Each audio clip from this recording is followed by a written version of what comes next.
Book haul, book haul, book haul, book haul, book haul. I do so much reading. I think it's time that we do a book haul. And maybe this isn't the correct term, but we'll go with it for now. I have a stack of books that I have finished reading that I'll share with you. And these are books that I have no more notes to take on the books, no more notes to put into my computer for any reason, like any of the publications that I make. And these are books that I am looking to sell back to a bookstore, maybe to get some credits on some other used books. And let's get right into it. I think maybe one of these books is fiction and the rest are all nonfiction books. The first book, Women Talking. Women Talking. This is a novel, and this was made into a major motion picture, and it was an international bestseller. And this book, this novel, was written by Miriam Toews. I might be mispronouncing this author's name. Miriam Toews. This person is also the author of Fight Night and All My Puny Sorrows. This book was published by Bloomsbury Publishers. This is their little logo. And you also know that because it says it in white font, Bloomsbury. And I remember when I was in, I think, 4th grade, and we learned about libraries and how to understand more information about books. And I always remember, and I always do this. Oh, that sounds good. I can't get it again.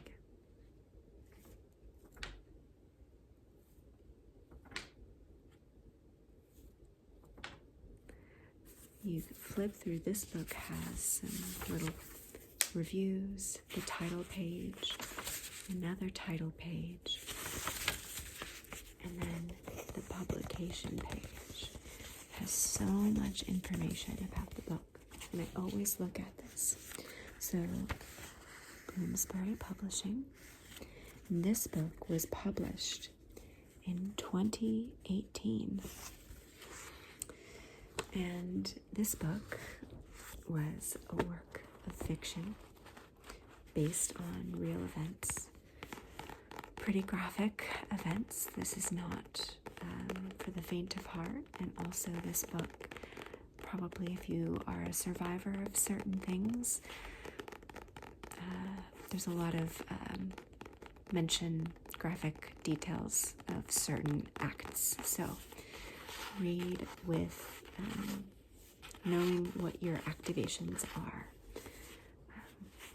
This is a book I finished reading, and I got this book. I rescued it from a local library who, after a book sale that they had, because of where I live, there's not a lot of places for books to go. We have a lot of little free libraries, but they're always full. And so this local library was putting boxes and boxes of books that didn't sell, and they were going to give them to a paper shredder. And my friends live above that library, and so I went the next day before the paper shredder was coming to pick it up, and went through every single box from 9:30 in the morning till 9:30 p.m. and saved and rescued a bunch of books for myself, for teaching, and this was one of those books. And let's see the back cover. One evening, 8 Mennonite women climb into a hayloft to conduct a secret meeting. For the past 2 years, each of these women and more than 100 other girls in their colony has been repeatedly violated in the night by demons coming to punish them for their sins. Now that the women have learned they were in fact drugged and attacked, I won't keep reading, but that's kind of where this goes. Will they stay in the only world they've ever known, or dare to escape? An interesting read, Women talking. The next book is a book that I've had since undergrad, and it's called Dancers Talking Dance: Critical Evaluation in the Choreography Class by Larry Lavender. And there's 1, 2, 3 dancers on the front page. And I bought this book for a choreography class. I don't think I ever read anything from the book. And I bought it used online.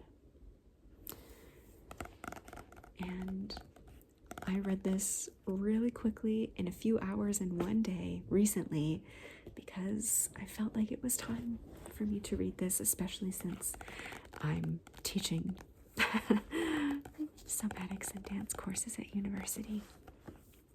So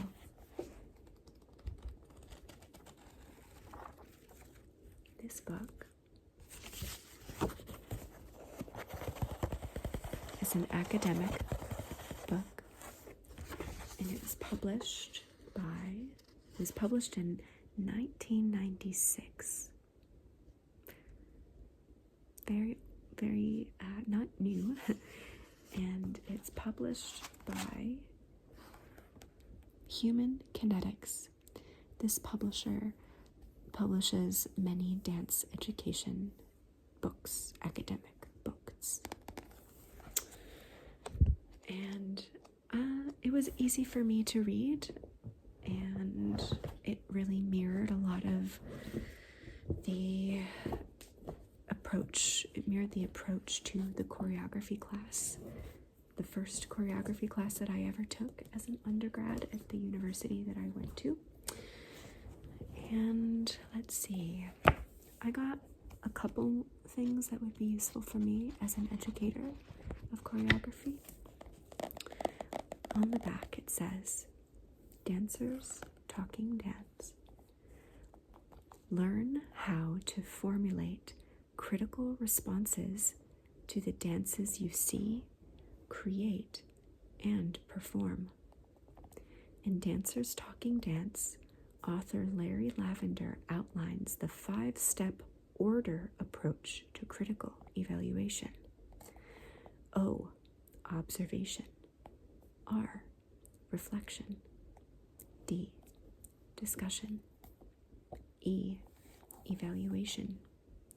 R, recommendations for revisions. Lavender introduces and explains the approach by interweaving practical how-to examples with explanations of the theories underlying each step. He also provides writing and discussion ideas designed to stimulate thinking about the critical process and how it works. With these skills, you will learn how to observe, describe, analyze, write, and talk more effectively about dances and other works of art. Dancers Talking Dance will enrich your choreography experiences and expand your critical skills, helping you to become a more articulate, creative, and confident dancer. Maybe if you're interested in choreography at an introductory level, or you want to remind yourselves of what Larry Lavender considered the basics of teaching a choreography class or how to approach choreography. This could be a historical book to read, as there's been quite a bit expansion on this work in the almost 30 years, 29 years since this book has been published. All right. The next book. Oh, this was a sweet book. I didn't get as much from this book as I thought that I would, but that's okay. This book I bought from Voracious Little Brown Publishers, which is an imprint of a different publisher. Remind me. Hachette. This is an imprint of Hachette Publishers.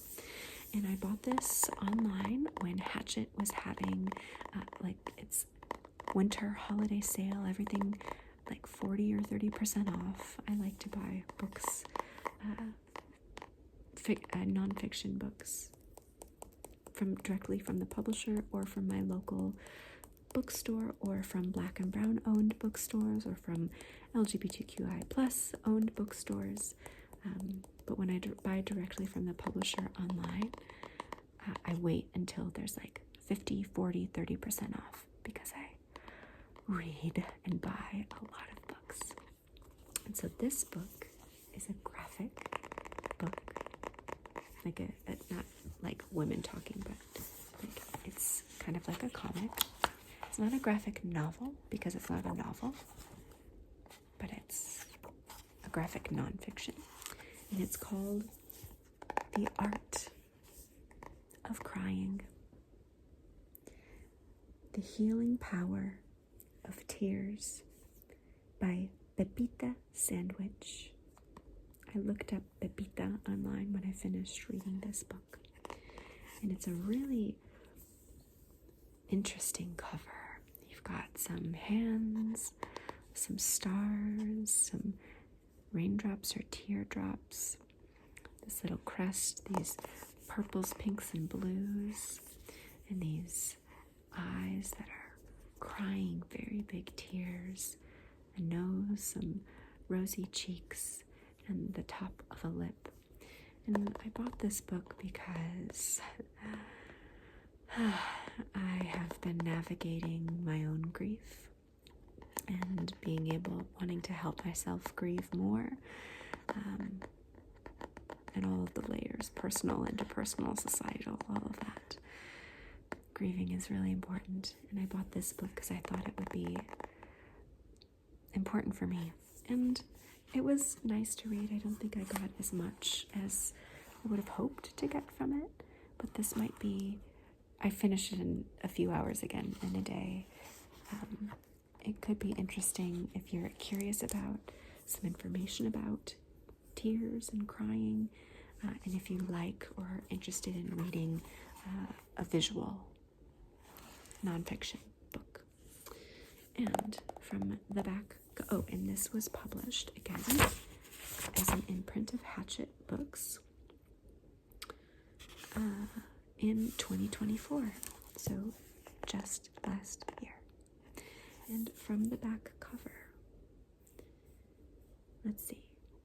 Explore the healing, transformative power of shedding tears in this evocatively illustrated study of crying, one of the most uniquely human things we do. What if crying wasn't just an involuntary reaction to feeling sad, vulnerable, or overwhelmed, but a hidden wellspring of power we could harness to live a fuller life? In The Art of Crying, Pepita Sandwich shows why crying is humanity's most misunderstood and magical special effect. We are the only animals who shed tears as a result of the emotions we feel. But crying is not our weakness, it's our superpower. Happy or sad, together or alone, crying is the key to accessing and understanding our deepest emotions. Our tears are a path to growth and healing that leads to deeper and more fulfilling experiences. Something I did appreciate about this book is, I don't know how Pepita identifies, but I really appreciated that the author, Pepita Sandwich, utilized gender-inclusive terminology and non-gender specific terminology.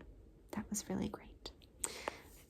And I guess you could kind of tell that might be happening since we kind of have the trans colors here of the light blue, the light pink, and a little bit of this white color. The Art of Crying. All right, next book. I bought this with some of my professional development money funds last year. This is called Humans Who Teach. A guide for centering love, justice, and liberation in schools. And this book is by Dr. Shamari Reed, and it has a foreword by the illustrious Bettina Love, Goldie Muhammad, and Yolanda Celi Ruiz. I saw this book and I immediately bought it, and I saw a video interview with Dr. Reed. I forget where, probably on some Instagram. And I was really excited about it because my research and teaching focuses on justice-oriented and liberatory teacher education. And so I was really excited, and it's a very small book. I mean, this is the author, Dr. Shamari Reed, and when I saw his photo and I was reading through this work and I looked him up, I realized I attended a conference session that he and a little cohort facilitated 2 years ago at a major educational conference in a queer education session. So I was really excited. And this book was published by Heinemann Publishers, and they publish education books and other books. This is a nonfiction book, and this book was published also in 2024. And this book, it has, let's see if I can go like this. It's not just in black and white. It uses some colors. It also has some major quotes that are highlighted in certain colors.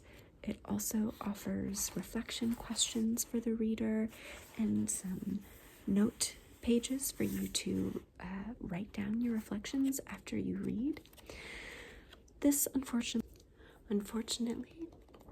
I didn't get as much from this book as I would have hoped, but I think that's only because I study and teach about this topic of justice-oriented and liberatory education to the people that I teach and in the work that I do.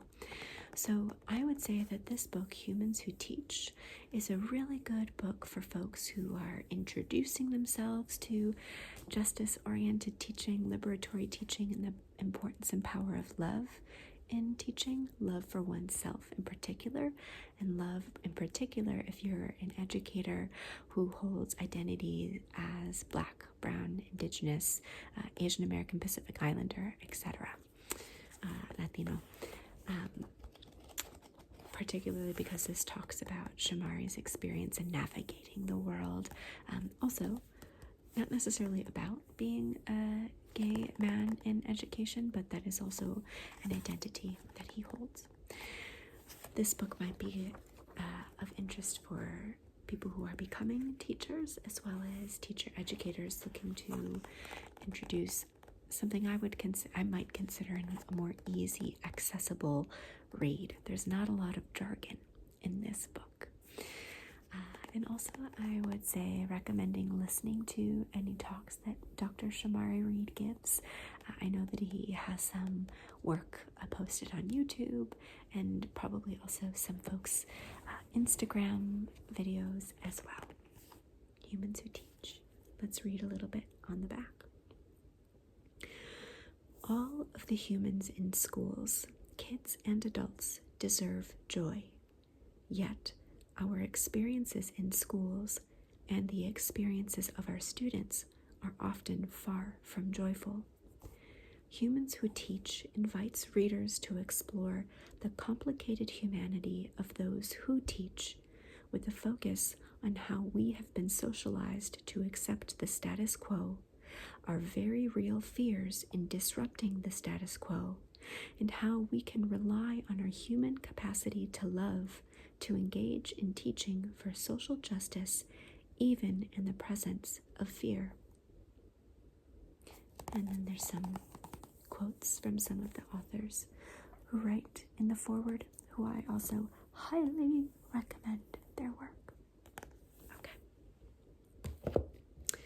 Next book is, this is a book that I found a few years ago in a little free library, and it's very short, or very, very small.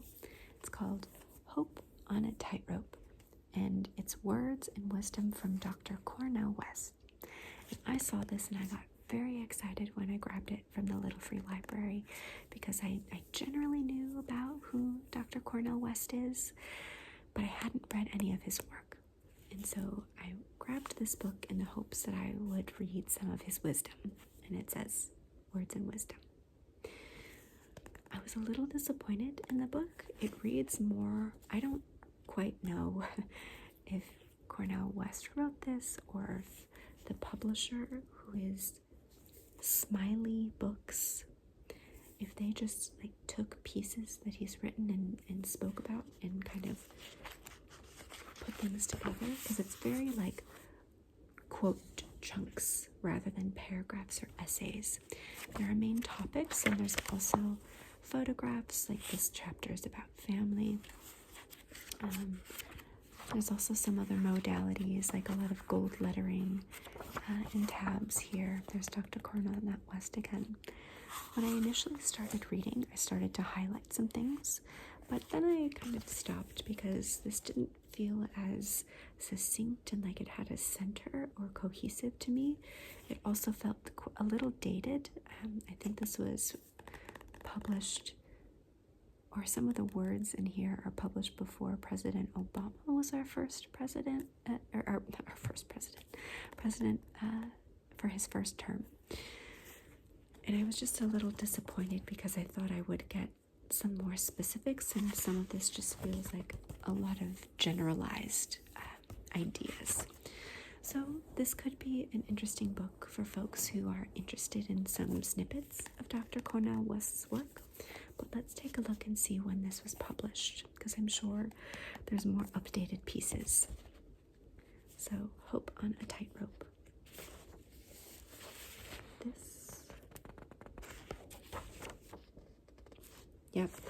Published in 2008.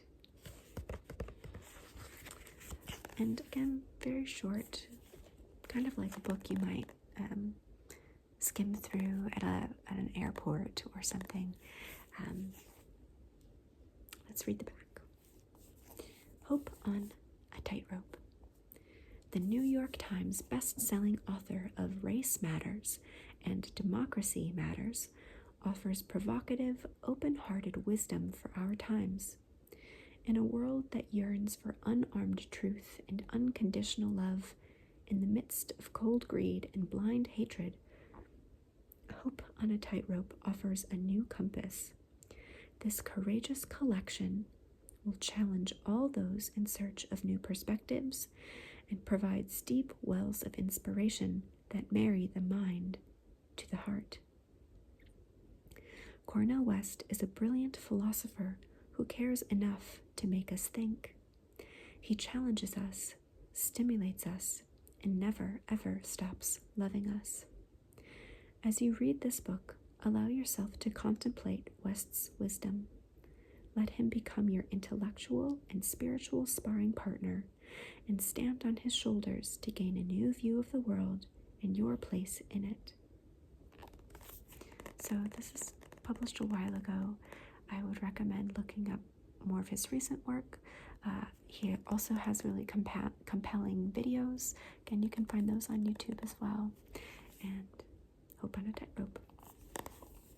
I think I didn't even finish officially reading this book like I have the others. I kind of just skimmed through the rest of it. Okay, the next book. This is a book I used also for undergrad.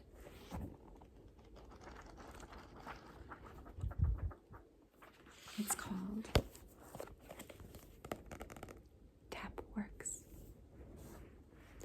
a tap dictionary and reference manual, 2nd edition, by Beverly Fletcher. And on the front cover we see someone and their tap shoes. And it's very glossy, and it's big, and it's wavy. Let's see. This book is published by Princeton Book Company. It looks like it's their logo. This is a really great book. It has definitions of a lot of tap concepts. It also gives you a reference manual for how to engage in certain traditional steps. For example, what is a sisson? It gives you some information about it. And let's see, this one, walking shuffle. It has 6 sounds, 1, 2, 3, 4, 5, 6, and a 1 and a 2. And it tells you how to engage this, what parts of the tap shoe, what feet, simultaneous, sequentially. This is a book that was required for the tap dance classes that I took in my undergraduate degree. And I remember reading some of it, and I've held on to it just in case, I guess, but I haven't put on my tap shoes in a very long time, and I haven't taught tap dance in a long time, and I don't think I will ever again. Now this is another elder book, shall we say, especially for the dance world. This was originally published in 1997, but I guess this 2nd edition was published in 2002. So let's read the back. Tapworks, the definitive tap dictionary, with more than 1,500 up-to-date entries, has been painstakingly researched by its nationally respected author, Beverly Fletcher. Each tap term is consciously defined in all its variations. Clear directions on how to execute are given. Other names for steps are referenced. Tapworks starts with a history of tap from the earliest beginnings to current trends, blending it with social history. Included are brief biographies of the dancers and performers who have profoundly affected the dance world. The reference manual section is a special asset to dance teachers. Beginning with stage direction and theater terminology, it defines the different types of tap dances and lists source materials. The teaching instructions are invaluable, with specific plans for bringing students through the levels of beginner to advanced tapping. Tapworks has been accepted by Dance Masters of America as its official reference manual. I took teacher training levels 1 and 2 with Dance Masters of America back in the day. And this is a photo of the author, Beverly Fletcher. So again, if you're interested in tap dance history and tap dance steps as a dancer and or as a teacher, as far as I know, this was what I used in undergrad and could be something to look into. All right. Just 2 more. Oops, nope. 3 more. Okay, these last 3 are books that I didn't finish reading. I just skimmed some things or decided it wasn't for me and put it down. First book is How We Can Stop Reacting and Start Healing. Triggers by David Richo, who is the author of How to Be an Adult in Relationships. And I believe, this was published by Shambhala Publishers. I saw this in a little free library a few years ago, and I grabbed it because I have anxiety, and there are certain things that activate some of my stuff, and I was curious to see if this book might be helpful. It wasn't the book for me. I didn't appreciate some of the generalized ideas, some simplified ideas. I really like critical perspectives, and this didn't seem to have it for me, but that's not to say that this can't be a really helpful tool for other people. Let's read a little bit of the back. Best-selling author and psychotherapist David Richo examines the neuroscience of triggers and our reactions of anger, fear, shame, and sadness, helping us to understand why our bodies often respond before our minds can make sense of a situation. When we are triggered, Richo writes, we are, quote, we are being bullied by our own unfinished business, unquote. By looking deeply at the roots of what provokes us, we find opportunities to develop the resources to stay calm under pressure, as well as find lasting emotional healing. So just some of how he's framing some ideas in this book don't resonate with me, or my perspectives on and other research in psychotherapy on the sociocultural political impacts on our emotional social lives. But again, this could be helpful for other folks. So that's triggers. Okay. Again, I didn't really finish reading this book because it wasn't for me. Last two. All right. One of my favorite nonfiction publishers is this. Haymarket Books. We'll talk about them another time. Highly recommend Haymarket Books. And I believe that this was another book that I rescued from the paper shredder from the library.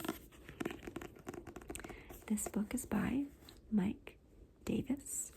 It's got a pretty sending horses into battle image here. And the title of this book is In Praise of Barbarians, Essays Against Empire. This title, the subtitle here was quite interesting to me because of the activist work that I do, justice work that I do, and I actually teach a course on understanding carceral culture and abolition.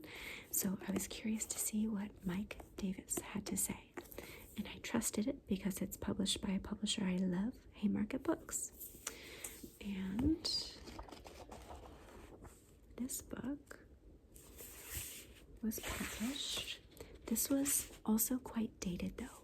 So this was published in 2007.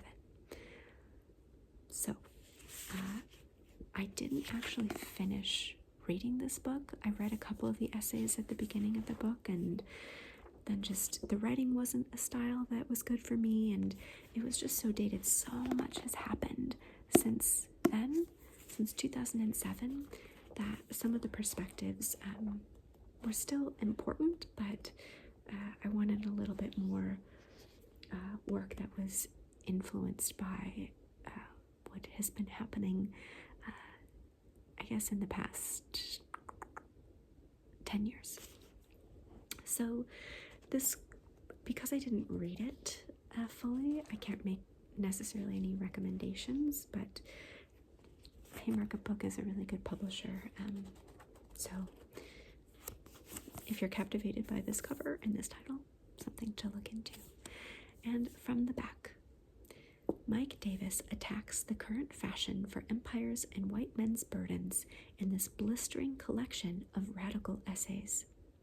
He skewers such contemporary idols as Mel Gibson and Howard Dean, debates with Tom Frank about, quote, what's the matter with America, unquote, unlocks some secret doors in the Pentagon and the California prison system, visits Star Wars in the Arctic and vigilantes on the U.S.-Mexico border, predicts ethnic cleansing in New Orleans more than a year before Katrina, commemorates the anarchist Avengers of the 1890s, remembers Private Ivan, who defeated fascism, recalls the teeny bopper riots of Sunset Strip, and looks at the future of global capitalism from the top of Hubert's Peak.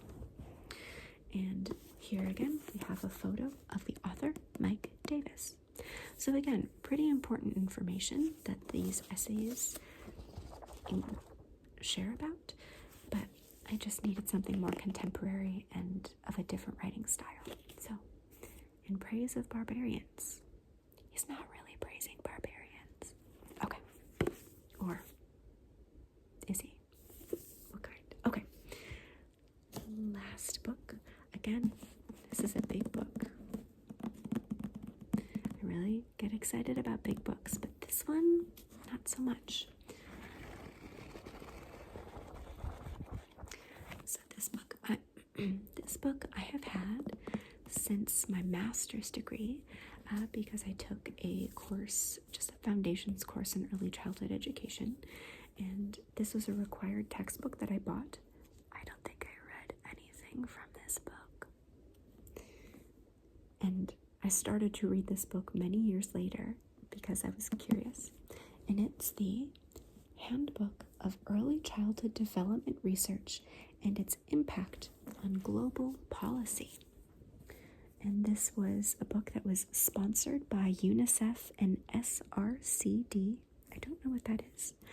And this is an anthology, which means that, so for example, this book by Mike Davis was a collection of Mike Davis's essays, so he is the author. This book is an anthology, which means there's editors who collected and organized and edited all of the book chapters in here that are both by the editors and other authors. So the editors of this handbook are Pia Rebello Brito, Patrice L. Engel, and Charles M. Super. And this book was published by Oxford University Press, so a very academic publisher. And let's see, this was published in 2013. A lot has happened in the 12 years in the field of early childhood education since then. And when I started to read this, I noticed that there were just a lot of critical perspectives that were missing from this. For example, right now in the field of child development, we're really looking at the socio-historical, political, cultural conditions under which development happens.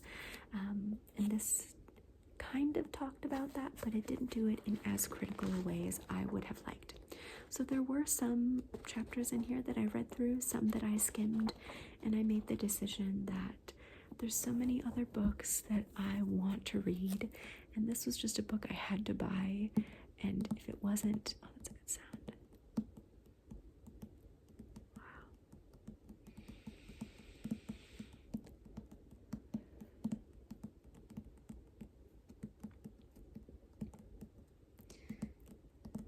If this book wasn't speaking to me, then there's plenty other books that I'd rather be reading.